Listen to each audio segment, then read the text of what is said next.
Bom, vamos falar agora da anemia por deficiência de ferro.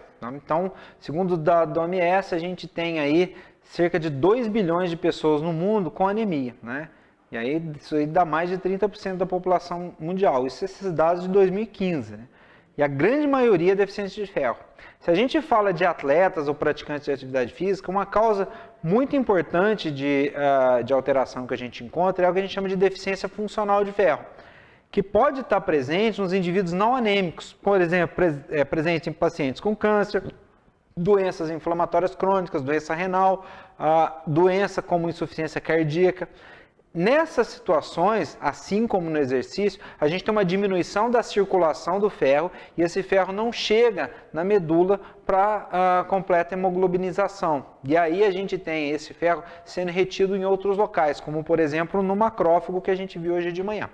Então eu gosto de falar sempre essa analogia e para as pessoas entenderem o que é deficiência de ferro funcional. Tá? Deficiência de ferro funcional ou deficiência funcional do ferro é quando você tem uma diminuição do ferro na circulação, e aí a diminuição do ferro disponível para a eritropoiese, e esse ferro está retido em algum lugar. Mas você ainda não tem queda na hemoglobina, ou seja, você ainda não é anêmico.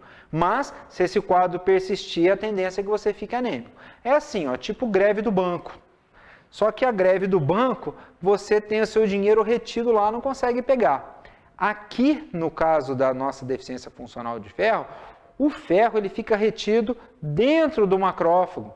E ao ficar retido dentro do macrófago, ele não consegue chegar na medula para poder fazer o processo de hemoglobinização, compor o M. Então, percebam, o ferro fica aprisionado no macrófago e do tipo M1, macrófago pró-inflamatório. Então aí olha que interessante, mesmo você tendo quantidades de ferro no seu organismo, esse ferro está em algum lugar que não está acessível para você. Por isso que essa analogia aqui da greve do banco, que o dinheiro está lá e você não tem ele na mão. Bom, percebam o seguinte, como que eu vou resolver esse problema? Porque se você ficar muito tempo nesse quadro inflamatório, onde o ferro está retido ali dentro, né, do macrófago, causando estresse oxidativo, você corre o risco de ter um quadro de anemia. É a anemia relacionada à doença crônica, tá? Então, vamos entender um pouquinho por que o ferro é importante dentro do organismo e por que a gente tem que ter esse ferro em quantidades ideais na circulação e tem que ter esse ferro também em quantidades ideais dentro de algumas células em alguns locais estrategicamente posicionados. Bom, o ferro, todo mundo conhece ele como participante aqui, né, da molécula de hemoglobina, onde a gente tem o transporte de oxigênio. Mas o ferro também está presente na molécula de transferrina. Transferrina é a molécula que transporta o ferro para a medula, onde vai ocorrer o processo de formação do M.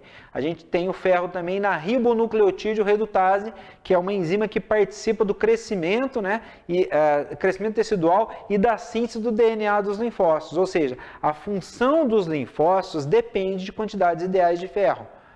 Xantina oxidase é a enzima que metaboliza o ácido úrico. Se o indivíduo tem pouco ferro, ele pode ter dificuldade de metabolizar o ácido úrico e aí o ácido úrico ficar elevado. Então, o ácido úrico elevado é ruim porque ele é um fator pró-inflamatório e pode se acumular nas articulações.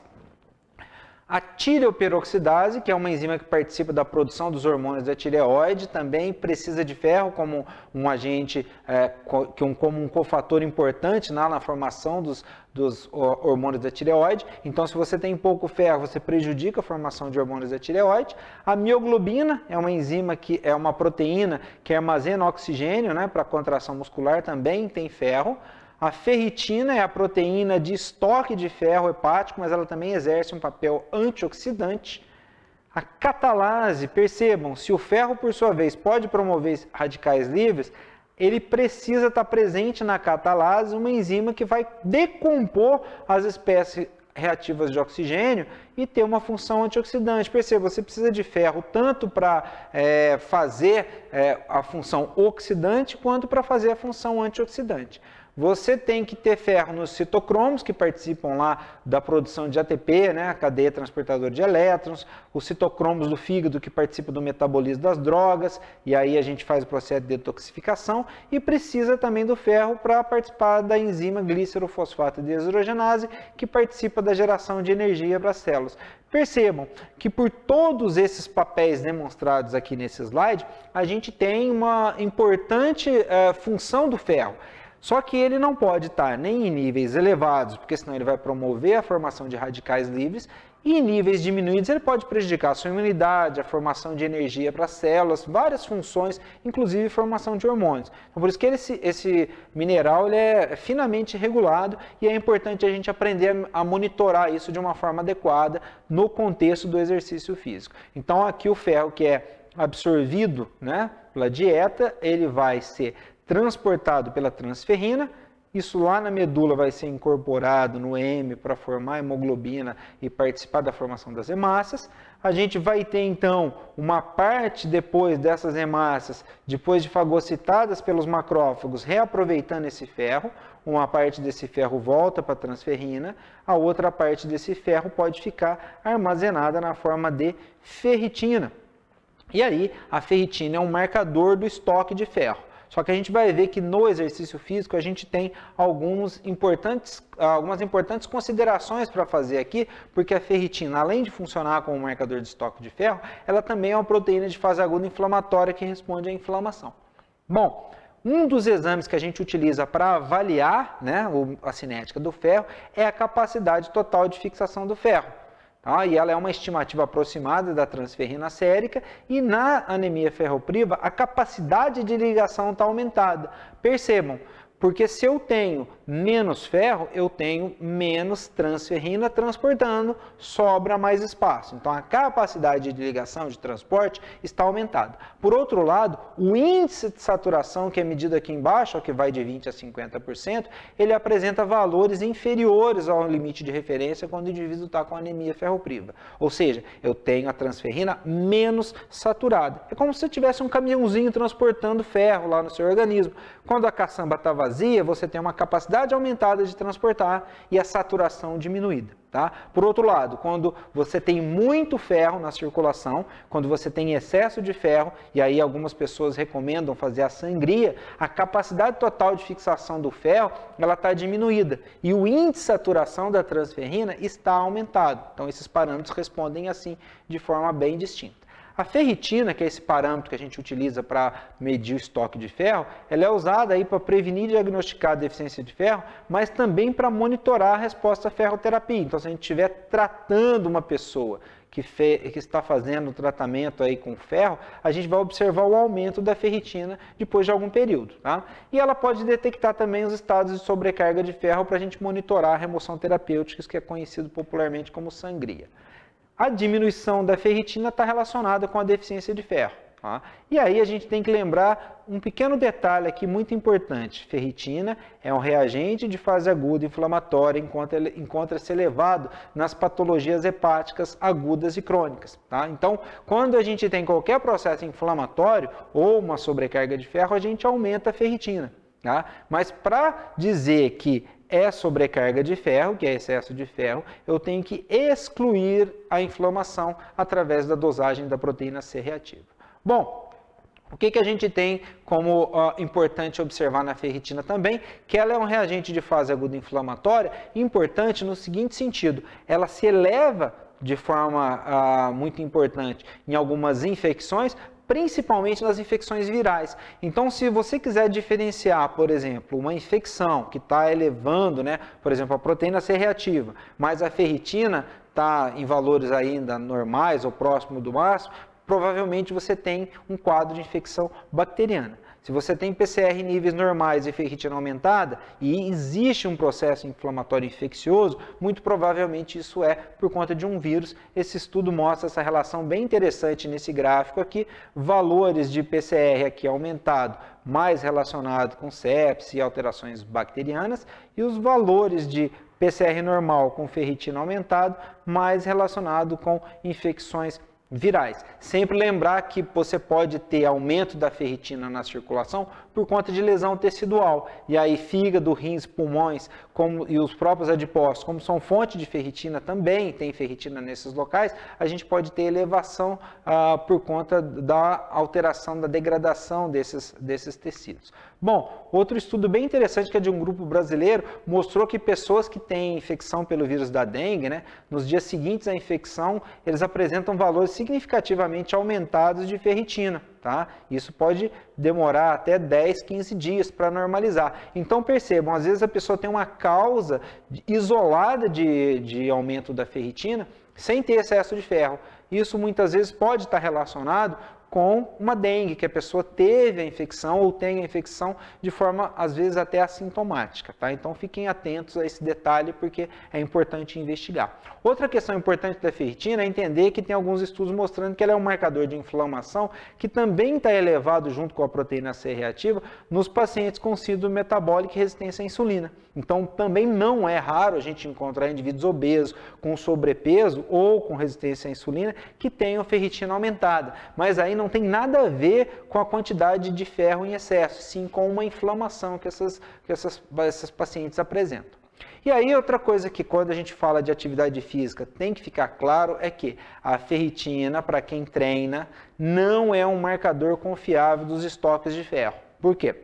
Ela é sensível à inflamação. Ela responde à interleucina 6 também, que é muito produzida durante o exercício. Então, nesse estudo aqui, eu coloquei para vocês dois grupos. Um grupo saudável, aqui em preto, e o grupo em cinza está com deficiência de ferro. O ferro está baixo em relação ao grupo de referência. Esse grupo aqui, que está sem a deficiência de ferro, ele não tem inflamação. E esse grupo que está com deficiência de ferro apresenta PCR aumentada, uma inflamação relacionada ao treinamento, não a processo inflamatório infeccioso. Se a gente olhar a ferritina dos dois grupos, a gente vai ver que os valores estão normais da ferritina, tanto do indivíduo sem anemia, quanto do indivíduo anêmico. E aí é importante a gente entender o seguinte: se eu estou olhando a ferritina de uma pessoa que pratica atividade física, ela não necessariamente significa estoque de ferro. Daqui a pouco, na sequência, eu vou mostrar para vocês um parâmetro que vai mostrar claramente que esses indivíduos aqui tinham anemia por deficiência de ferro e ainda tinham diminuição do estoque de ferro. Esse parâmetro que eu queria comentar com vocês é um parâmetro novo ainda. Alguns laboratórios já disponibilizam isso, alguns laboratórios maiores e até laboratórios vinculados ao hospital. Na prática da atividade física, alguns parâmetros desses já são utilizados para tentar o controle antidoping, né, principalmente no caso do doping sanguíneo, mas para a gente monitorar e diagnosticar a anemia nos praticantes de atividade física é muito interessante, principalmente quando eles apresentam inflamação. Então, o que é o conteúdo de hemoglobina dos reticulócitos? Ele reflete a síntese de hemoglobina nos precursores eritroides. Então, ele é um marcador que pode ser utilizado quando a gente tem ferritina e transferrina sofrendo interferência da inflamação e do treinamento. E aí ele pode ser utilizado para deficiência, né, do diagnóstico da deficiência de ferro e monitorar a reposição à terapia com ferro. E aí olha que interessante, naqueles indivíduos lá que eu mostrei anteriormente, que tinham ferro normal, né, e outros que tinham ferro baixo e ferritina normal, olha o RET-HI aqui diminuído. O valor de referência dele de 32,2 a 39,2 significa o seguinte: abaixo desse valor, os indivíduos apresentam deficiência de ferro. Eu vou fazer aqui no slide, fora do slide na lousa, uma representação do que significa esse marcador, porque ele é um marcador muito útil para a gente. É um marcador que é novo e poucas pessoas conhecem, e vocês que estão fazendo o curso de medicina laboratorial estão tendo a oportunidade de conhecer esse marcador, porque nem todo mundo conhece esse marcador ainda, e aí depois que você entender a aplicação desse marcador, você vai ver o quanto que ele pode te ajudar, né, no dia a dia da sua clínica, não só para você que trabalha com esporte, mas você que tem que diagnosticar a anemia. Então vamos pensar aqui que eu tenho as hemácias, né, adultas. Eu tenho algumas dessas hemácias que são os reticulócitos, que são aquelas células que recém chegaram na circulação, que vão ficar de 3 a 4 dias. Então, aqui estão os reticulócitos, essas células, reticulócitos, que são essas células que vão ficar 3 a 4 dias na circulação. que acabaram de sair da medula, ou seja, elas estão fresquinhas, acabaram de conhecer o mundo como ele é lá no vaso. E olha só que interessante, nós, através dessa tecnologia, o aparelho que mede o conteúdo de hemoglobina do reticulócito, consegue dizer o quanto tem de hemoglobina só nessas células aqui, que acabaram de chegar na circulação. O que significa isso? Menos ferro, menos hemoglobina. E isso daqui está relacionado com o RET-HE diminuído.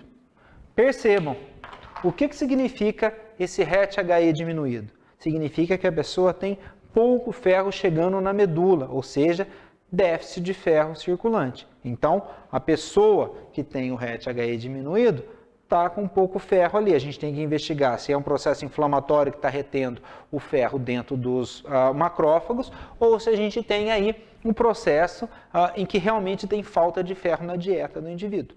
E percebam, somente com esse parâmetro aqui eu consegui eliminar, né, transferrina, ferritina, a dosagem de ferro, a capacidade total de fixação do ferro e a transferrina. Apenas com um exame. Então, na hora que esse exame estiver disponível aí, em mais laboratórios, vocês conseguirão fazer a utilização desse parâmetro de uma forma bem segura, tá? Então, voltando aqui para os nossos slides, vocês vão perceber que essa característica aqui do RET-HE diminuído está me dizendo que esses indivíduos que têm inflamação, eles têm uma deficiência de ferro, muito provavelmente por conta dessa inflamação que precisa ser resolvida. E aí, olha que interessante, eu coloquei aqui um gráfico para vocês olharem, 4 praticantes de atividade física com RET-HE baixo, portanto, eles já estão com falta de ferro para chegar na medula, para hemoglobinizar, né, as suas hemácias.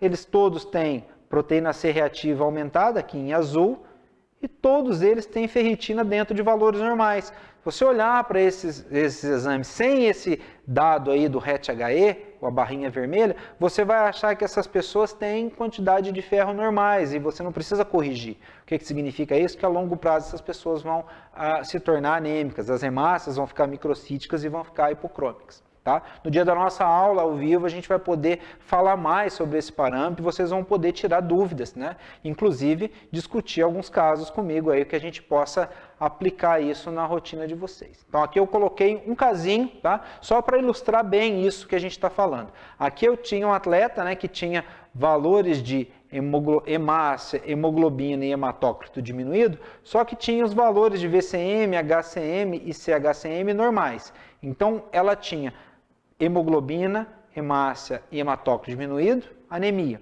Como estavam os valores de VCM e HCM normais, a anemia estava normocítica e normocrômica. Só que se a gente olhar aqui para esse parâmetro que eu acabei de falar para vocês, o RET-HE, ele já está diminuído, ou seja, ela já está com deficiência de ferro. E numa atleta de maratona, isso aqui é crucial para o desempenho. Então, depois de um mês da intervenção que foi realizada aqui com o aumento do aporte de ferro, a gente já consegue ver o aumento do RET-HE. Se eu tivesse que esperar um aumento na hemoglobina, eu ia ter que esperar muito para ver se isso estava realmente funcionando. Tá? Então, esse aqui é um exemplo de aplicação desse parâmetro que a gente vai poder falar mais na sequência do nosso curso. Bom, o treinamento, né, e a inflamação crônica pode promover deficiência de ferro através do seguinte mecanismo. Quando a gente fala da inflamação do músculo, a gente está falando de citocinas que estão sendo produzidas ali, e IL-1-beta, a gente fala de TNF-alfa e IL-6, que estão sendo produzidas de forma local, porém uma parte dessas citocinas vão para a circulação.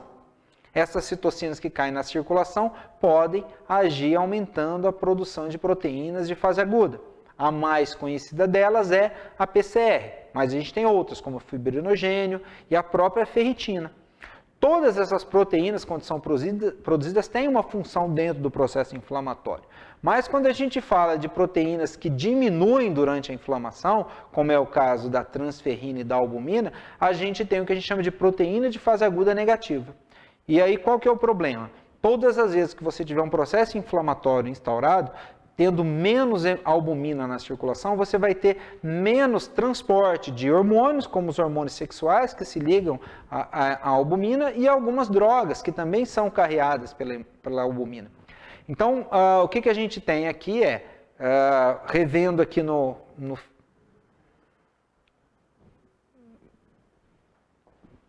posso dar só uma olhadinha aí no que eu falei ali do transporte da albumina.